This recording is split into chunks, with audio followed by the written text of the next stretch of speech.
The British independent cafe may not survive.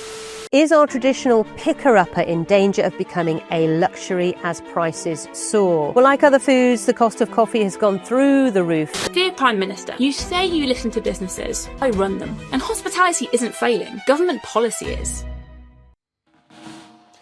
I don't usually do videos like this on the coffee channel. I like to talk about nerdy coffee science and gear and technology, but small independent coffee shops in the UK are in a very bad place. And if I don't say something on this channel, then what is all this for? Running a coffee shop has become insanely hard here. Cafes are struggling to pay their staff, keep their coffee quality high, and have something left for themselves at the end of the month. Many of them are closing up and asking why should they be putting in 80-hour weeks for next to nothing? And they're right. I've personally spoken with many cafe owners here in the UK who've told me that they've put their own money into the cafe to keep it afloat during bad months, especially during winter when people haven't been spending as much as they usually have. And the stats bear this out too. In 2025, roughly 4,000 food service businesses closed permanently. The broader trend in the UK is already bad, with the number of payroll employees in the UK falling by 184,000 people in 2025, which by itself is an insane number because it should actually be going up.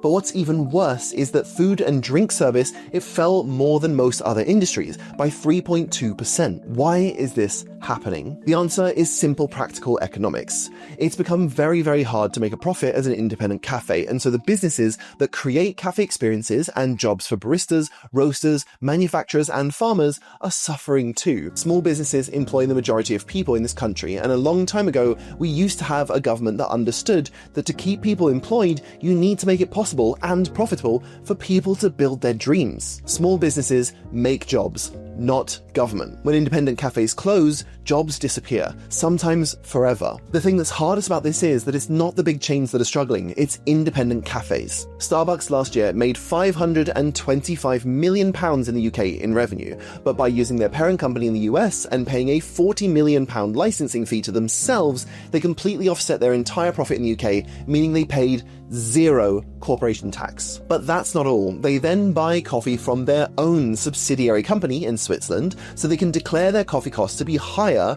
than most other cafes are able to do, so they can charge themselves whatever number they like.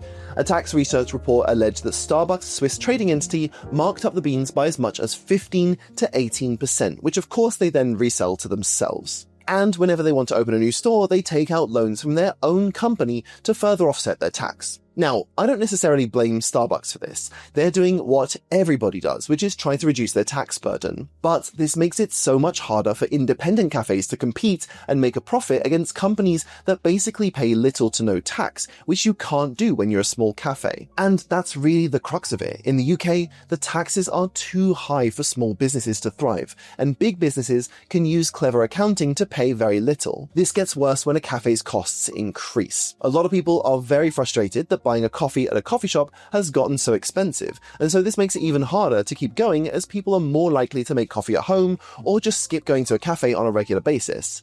And they aren't wrong either. We're all being squeezed, and paying more for your coffee just feels like another inflation-breaking cost rise. In 2019, before the pandemic, a cafe latte averaged around £2.50 or £2.60, and now it's £3.45, which is nearly 40% increase in 6 years. And that goes up to 55% if you look at the £4.05 average cost for a cafe latte in London City. When you buy a coffee at a cafe, though, you might not think about the costs that go into making it. And of course, independent coffee shops have been driving quality and service, so customers have developed incredibly high standards.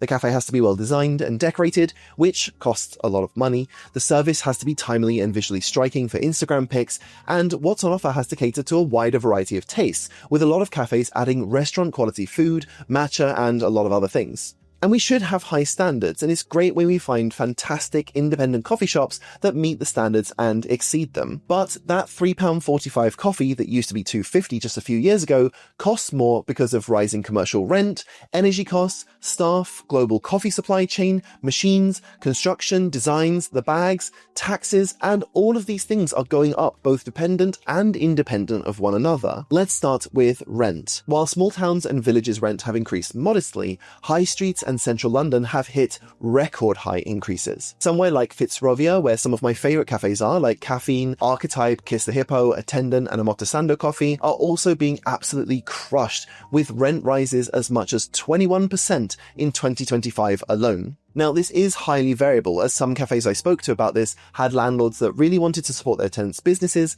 and perhaps some of those landlords aren't being squeezed as much as others, or they simply don't want the hassle of having to find a new tenant if the business can't afford rent hikes. But other cafes I've spoken to have had rent increases in the tens of thousands of pounds a year. Imagine if your take-home pay after paying for all of your costs and taxes was £60,000, but then your rent goes up by £8,000 a year. That's coming out of your personal income. There's nowhere else it can come out of. Or you have to raise prices. And on top of rent, a lot of commercial spaces charge what's called maintenance for common spaces, but it often ends up with them doing the bare minimum. Then there are energy costs. The UK has the highest commercial energy cost of any developed country in the world. The average cafe's energy bill is pretty crazy. The lowest amount I've heard from a cafe spending on energy just keeping the lights, machines and heating on is between £1,000 and £2,000 per month, depending on the weather. Some of them are a lot more, especially if they also have a roastery. Take that cost from revenue alone, and you'd have to sell over 200 cups of coffee in a month just to keep everything powered on, and that's obviously not counting all the other costs. I was working in a cafe in December, and on my busiest day there, I made 117 hot drinks. So yeah, that's a lot of work just to pay for the energy. But the real kicker is how much cafes are now having to pay the government, council, insurance, and banks just to stay in the game. First and biggest one, as far as I'm concerned, is VAT at 20%. This is incredibly high, and many other countries have lower rates for hospitality for exactly this reason. It just makes it that much harder to sell a good coffee when you have to factor a fifth of the cost just to pay another tax. When I first moved to Japan, it was 5% there, and people were very unhappy when it moved to 8% and eventually 10% for certain goods, but still 8% in hospitality. 20% is insane, and this is the first thing that's really crushing cafes' ability to stay running. For your £3.80 coffee, 76p is just VAT. Then there are business rates. This is what you pay to operate a business on commercial property. It's not always clear how much this will be, but if you look at the typical cafe, maybe a dozen to 2 dozen seats, maybe a small kitchen, you're looking at somewhere between 7 to 10,000 a year just to operate. You don't get anything in return for this expense as a business owner. It's just a pure tax. And this was set to go up this year, but after massive pressure from many businesses saying this would force them to close up, the government has quietly changed their mind. Maybe, for now. But for many cafes, this number is still very high, and the rising business rates, which again are a tax that provides literally nothing to a cafe, are shuttering businesses already before the rise. In the government's announcement of the pause on business rate rises, they admitted that they, quote, didn't have a full picture ahead of the budget last November. Clearly, no understanding of how much businesses are struggling to even keep their doors open. And guess what? When they close, there's no more tax money to be extracted from them. Don't forget corporation tax. That's 19% of the profits up to 50,000 and then 25% of the profits over 250,000. This isn't usually very much because, as I think I've been saying, by the time you get to profits, there really isn't that much left. Although the government is the biggest enemy of small businesses, they aren't the only one. These days, everybody wants to pay with a card. It's convenient, but every time you spend that money, the banks take a processing fee, and this is typically around 1.5 to 3% of every purchase. If you can pay with cash, it's better for the business as they keep 100% of those notes and coins. Then the staff costs are usually somewhere between 25 to 30% of your overall revenue, but in a difficult situation might be as high as 35 or 40%, and that's gone up because of minimum wage rises and particularly national insurance rises. One cafe I spoke to told me that pre-pandemic, their national insurance rate on their second cafe location, which was not entitled to NI employment relief, was roughly £22,000 in 2019, which went down over COVID because of furlough, but then last year was up to £43,500. Where does the government expect these businesses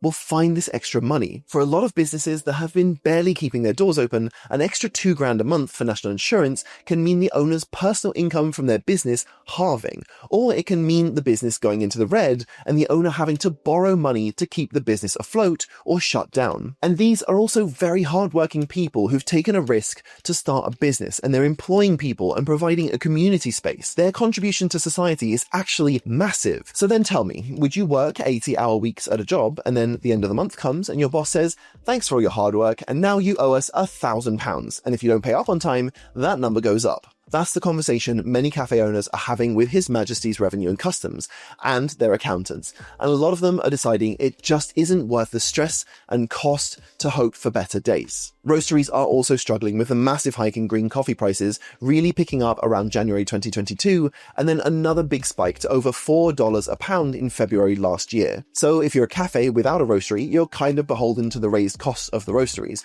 who also need to turn a profit to stay in business. Unfortunately, the government in the UK doesn't know what goes into making sure their business can survive, employ people, and thrive, and they treat business owners like ATMs. For a lot of coffee shop owners, their dream has become like a jobs program, where their staff get paid, but they go home almost empty-handed month after month, having taken all the risk and put in all the work and not having very much to show for it. I know I sound angry, and that's because I am. Businesses that give kids their first jobs, give their staff the opportunity, dignity, and independence of earning their own money and getting their first exposure to our wonderful industry are being wiped out, and what is replacing them? Basically nothing. Capital, investment, talent, and businesses are fleeing the UK, and honestly, I'm wondering if I should just join them because I don't see this getting better anytime soon. What we really need right now is some sanity in governance. It's not the cafe owner's fault, and it's not their spending or take-home pay that needs to go down or be taxed more. It's the government who needs to stop wasting money and reduce the burden they place so heavily on the shoulders of small businesses. Small businesses create the overwhelming majority of opportunities in this country. Business owners take on a lot of responsibility and support the growth and development of young people and talent. Without the passionate people in the coffee industry, I wouldn't be doing videos on this channel. I'm constantly meeting wonderful people in this industry who are obsessive about making the best coffee possible and offering an incredible service to people. I'm not pretending to have all the answers, but for a start, I would think reducing VAT by between 5 and 10% would go a long way to helping cafes, as well as reducing business rates and fixing our self-destructive energy policy, which is making it too expensive to build or run just about anything here. Now, I don't want to get too much into economics on this channel, but I do want to know what you all think about this. Have you seen local cafes shutting down in your neighborhood? Do you own a coffee business, or have you met cafe owners who are struggling? Tell me in the comments, and then if you can, get in touch with your MP and your local council and let them know about your situation and the struggles of local cafe businesses you want to support. We have to do something about this, or the independent cafe in the UK might become a thing of the past. And I know I'm a home cafe guy, but I still go to new cafes all the time and buy from roasters around the country because we need to keep this industry alive. Once it's gone, and it'll be very, very hard to bring it back. Sorry if this one was a bit intense. I hope you understand why and join me in supporting your local cafes. Thank you so much for watching, you wonderfully over-caffeinated people, and I'll see you on the next one.